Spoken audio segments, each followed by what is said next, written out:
Kenya has made considerable strides towards actualizing the Sustainable Development Goal SDG 5 to achieve gender equality and empower all women and girls. The primary issue women in Kenya continue to face is gender inequalities that continue to persist. Women in Kenya suffer inequitable distribution of resources, occupy few leadership positions, are subjected to harmful cultural practices, continue to experience gender-based violence, including violence from intimate partners, and with differing outcomes arising from intersecting factors, for example, age, disability, marginalized, young and rural and urban women. Clearly, Kenya cannot realize the global 17 SDGs without achieving gender equality. The Constitution of Kenya 2010 reconfigured balance of power by devolving power and responsibilities from the national government to 47 elected county governments. The theory of change in getting development agenda close to the communities was seen as acceleration of more attention being made to the roles of men and women in society and to address identified structural priorities that are the root causes of gender inequalities, such as harmful cultural practices, unfair social norms, community attitudes, and low levels of participation in leadership that undermine the ability of women and girls to participate in the county development agenda. This is a highlight of how various county governments have directly and indirectly promoted gender equality and enhanced the empowerment of women and girls. Health. Devolution has reduced gender gaps in health through reduction of maternal and child mortality and fighting against leading communicable diseases. Linda Mama, the moms can now come without fear to deliver in the hospitals. They know there are no bills whether they deliver normal or cesarean section, as Linda Mama takes care of the bills. Through Devolution, we got the new mother's wing. We also got the new X-ray department renovated so that mothers can get the ultrasound, thermogram screening for breast cancer. We also have the cancer center. I would love to say that Kajiado Hospital is a very nice place. I'm happy because I chose here to deliver because of their services. They have resilience and also good services. They are ready to listen to the patients. And also, services are okay. Like for example, when I was asked whether to have CS, they had to explain to me why. I was contented and relaxed to deliver. Another thing is that the government has Linda Mama, which to me is a savior. I could not afford, but now I'm safe. And the hospital infrastructure is very nice. Consultation room, and the other one is called procedure room. Okay. Here we do the HPV, like human papillomavirus screening. We do also bioviability screening. We also treat the precancerous lesion. Isiolo was one of the pilot counties for universal health coverage, and residents attested to the fact that devolution had improved the health of women and children. We had a very successful UHC, whereby beneficial of so many other things, ikija na so many equipment that the president aliweza kutumana. We had the successful, some of the centers are being upgraded. Devolution generally is the best system because you get the funds direct, you do what you want with, in consultation with the communities, Raia. However, concerted efforts are required to achieve the goals of universal health coverage and sustainable financing for health. Most of our health personnel, they are not compliant with the sign language. So it is very difficult for a deaf person to explain himself or herself when they are seeking medical attention. In Narok, the health sector has seen improved access to healthcare services with a lot more investments in infrastructure and hiring of various cadre of healthcare providers. Pre-devolution period, there were few medical personnel in health centers.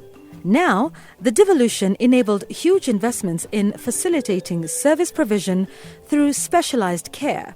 For example, provision of gynecological services, including caesarean section services and deliveries, availability of ambulance services, and improved ratio of doctor to patient, including engagement of community health volunteers. This every health center, kuna nutritionist, kuna nurse, na kuna social worker.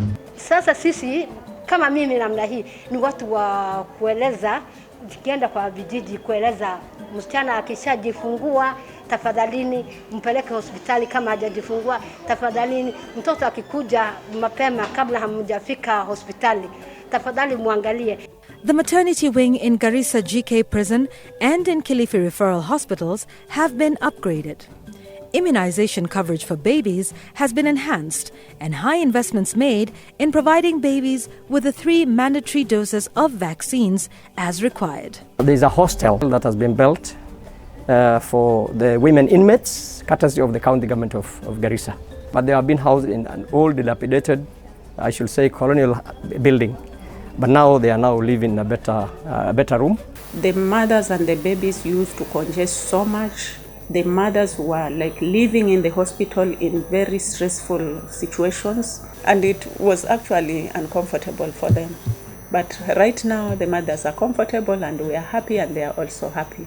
Naweza sema government kwa sekta ya health imesaidia juu hospitali zimefika, dispensaries ziko almost kila ward, na pia mahali yenye iko unreachable huwa wanaenda outreaches ama hiyo wanapeleka mobile clinics. We have theaters.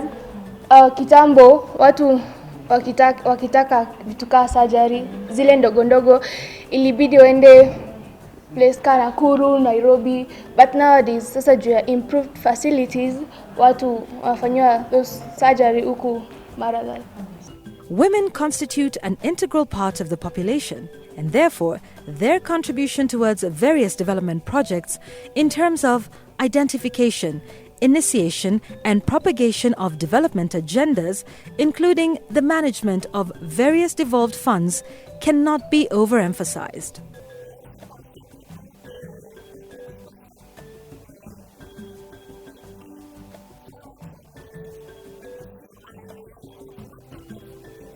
Uangalie sekta zote kama mambo na ajira, public participation iwe inafanyika. Hata yule kijana mwenye yuko mashinani, si kuweka hilo ubinafsi, kuwe na uwazi kwa kila kitu, ndio at least tutaboresha hii kaunti yetu Tana River. Education. Existing marginalization of girls in education, which was previously worsened by centralized governance, has been to some extent redressed through devolution. Education plays a major role in empowering women and girls. Wakati tulianza kuhamasisha hiyo mambo ya kutokeketa wasichana, tukaanza kujua kufundisha wasichana waende shule, imetusaidia. Wasichana sasa wameanza kuwa na value kwa jamii yetu, lakini ilikuwa mtu ukiwa na wasichana wewe ni kama hata huna maana. Tujengea mashule kila sub location iko karibu na shule 3 hivi ama 2. Ukikompea na pale zamani na saa hii, wasichana wanaruhusiwa kusoma. Early childhood development education, ECDE, and technical and vocational training education are the devolved education sectors. Kitambo kama kule mashinani watoto walikuwa wanasomea chini ya miti, but now they have built classes for them. But what I can say, at least nimeona places mingi wamejenga ECD class, they forget to build a toilet and a kitchen for those people. ECDs imetengenezwa kabisa. Watoto wetu siku hizi wanaenda, watoto ni wengi hata kwa ECDs. Mpaka hata ile chakula kidogo inaletwa watoshi.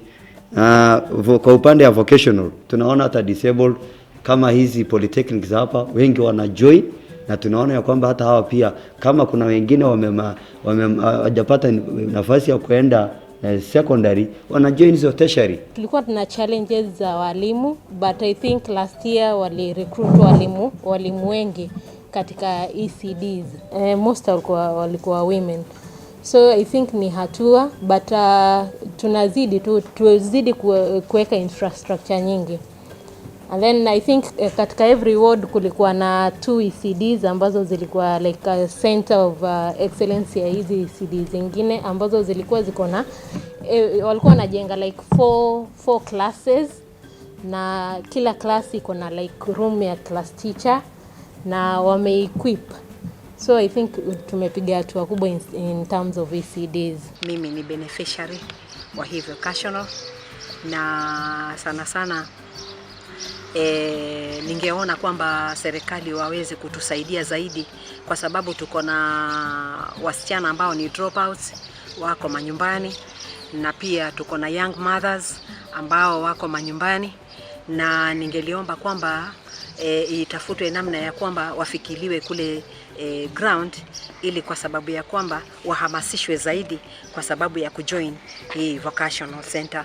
We have managed to increase the number of girls who have enrolled in these vocational training centers. Our girls and women have learned that there is nothing impossible which can be done by men that can't be done by women. And it has encouraged them even to enroll in courses like motor vehicle, carpentry, building, and those male-dominated courses. Zuri kwa vijana wale wamefanya hiyo vocational wangeangaliwa kwanza. Hiyo ndo itapea hata wale wengine wako nyumbani motisha.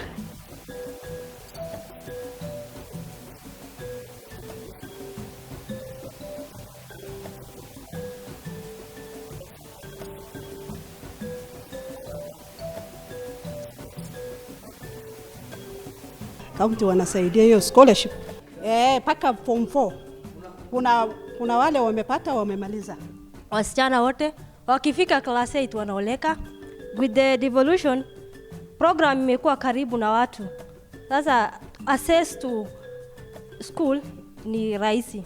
The needy students who are in campuses, in high schools, are being supported with bursaries.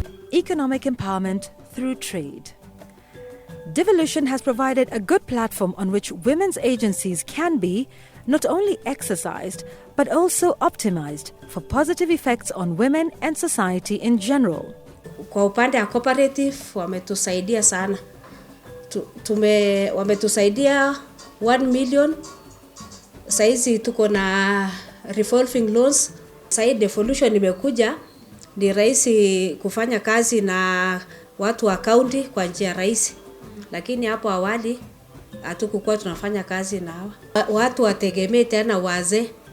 Wamama naye wako na nguvu ya kujitafutia. Nataka kuambia youth to grab the opportunity yenye tumepewa, kama hiyo youth fund yenye tuko nayo. Tuungane, to form groups, tuchukue hiyo pesa tutafute projects zinazotuletea pesa to save. Na pia tunashukuru county government imeleta employment. Youth wengi wameandikwa kazi, wamama wengi wampata kazi.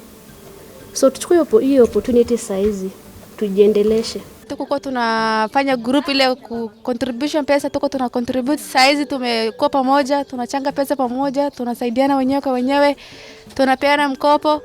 Tumefaidika sana, watoto wetu wanaweza kusoma, tumefikisha watoto wetu mbali. Tunashukuru sana. Tunaendelea kutrain wamama bado.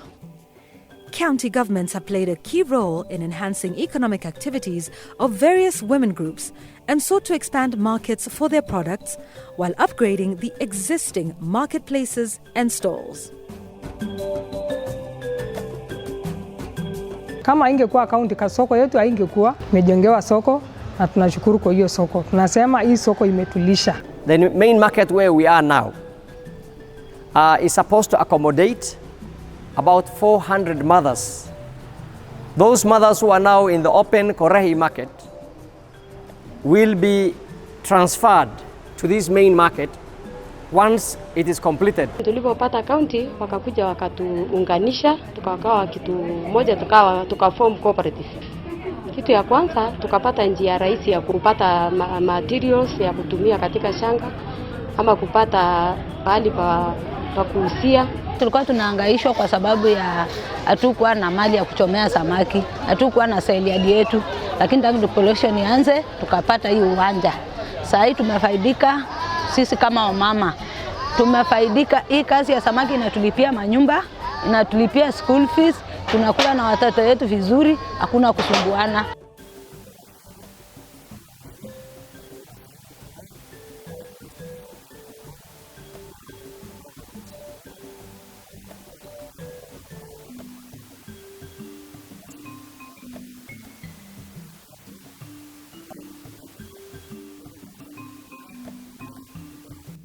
water. Water is life, and county governments have enhanced the distribution of safe water as a crucial commodity. In Busia, water kiosks have been put up, and one such project is at Buringala Primary School at a cost of 3.5 million shillings. Project here is one of the 291 solarized projects we've done. We hand them over to a well-constituted committee, and by well-constituted it must also include women. So we hand them over to well-constituted committees so that they organize with communities how they can sustainably run the project. Tulikuwa tunachota maji mbali sana huko chini na tena kuna kichaka. Wakati huo njia hata hazikuwa, tulikuwa tunapita tu kwa nyazi. Pengine uende ukutane na mwanaume, upende usipopenda, kama huna nguvu atakurepu. Watoto wengi walikuwa wanarepiwa kwa sababu ya umbali wa maji. Lakini vile hii maji imekuja hapa imetusaidia sana. Marsabit County has embraced technology and come up with tokens to pay for and receive water, which reduces wastage of water. Walikuwa tu hapo, unakuja unaweka tu mitungi hapo chini, maji inatiririka inamwagika, and nobody accounts for the waste. Ile maji ilikuwa wasted. Then after that wakakuja wakapea group training, wakasema hiyo maji haitakuwa wasted, wakaintroduce kitu inaitwa token. It is provision of water that has enabled residents of dominantly arid and semi-arid counties like Wajir to be able to practice irrigated agriculture. Here is Amina Bile's fruit farm.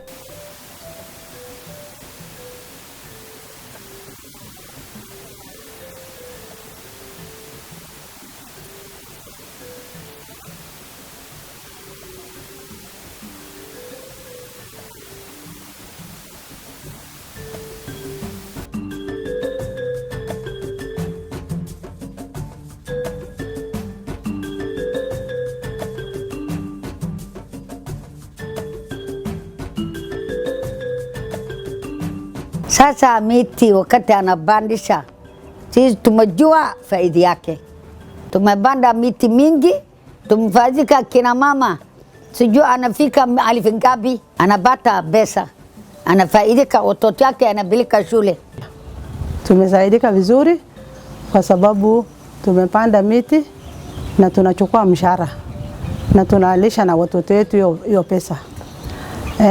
Kwa ardhi hii miti ako na manufaa mingi, imeweka town sura mzuri, town inakaa sura mzuri, na miti ni nyingi, tumepanda kila mahali hiyo miti, na manufaa mengine ni mvua inakuja sana.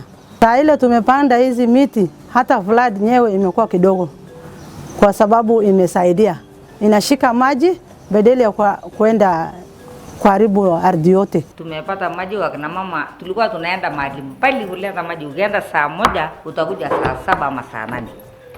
Lakini sasa tumepata maji karibu sana. Unaweka tu sufuria moto alafu unakimbia kushota maji unaweka. Hata ng'ombe yetu tulikuwa tunapeleka mbali kutafutia maji. Sasa hizo bowls ndio ng'ombe na mbuzi wanakunywa. Most counties have missed the target in improved safe water provision, especially for domestic use and for sustainable farming, where most players are women. Schools still lack access to drinking water and water for sanitation and hygiene services, putting water stress on the girl child and women within communities. Health facilities too still lack water services, making service provision challenging. Just imagine mama ako na period na hawezi akooga for that 7 days. How will it be? Mambo ya hygiene haikukua. Kwa sababu ukihangaika kutafuta maji 20 liter, utapika nayo ama utaoga nayo ama utakunywa.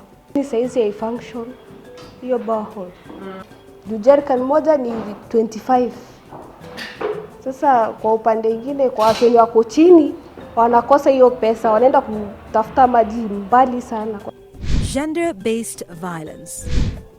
Gender-based violence, GBV, is a serious violation of human rights and a life-threatening health and protection issue. Some counties still practice these harmful norms. Early and unplanned pregnancies, female genital mutilation, FGM, continues to be a threat to the advancement of women and girls. So saizi nitasema kwa ujaziri kwamba FGM katika West Pokot County imeweza kupungua. As much as hatujamaliza kweli, lakini imepungua kwa asilimia kubwa sana. Manake watu wengi wamekuwa enlightened. Tunafanya kampeni tukitumia radio, because radio na TV ama social media platforms imekuwa ni platform ambayo inatusaidia kuamplify ile message ambayo tunapatia community. Wakija hapa watu waweza kuongea, hata tuwafanya marriage counseling ambao huwa yasaidia kuwaleta pamoja, na pia huwa yatusaidia kama ni mama kupata haki, pia kama ni mtoto amenajisiwa, ni mtu mzima, ni mama amedhulumiwa kupata haki yake. Less than a month old Devolution here, and for the last 2 weeks I have rescued 5 girls. The devolved system of governance was envisioned as a tool to bring the power closer to the people, expand the political space, and enhance the participation of people, thus men and women, in the exercise of the powers of the state and in making decisions affecting them. It has been a significantly useful governance system in empowering the girl child and women in general. The efforts need to be kept alive and supported. Though good progress has been made, a lot more investment and gender-responsive planning and implementation, including access to gender-responsive budgets, is recommended.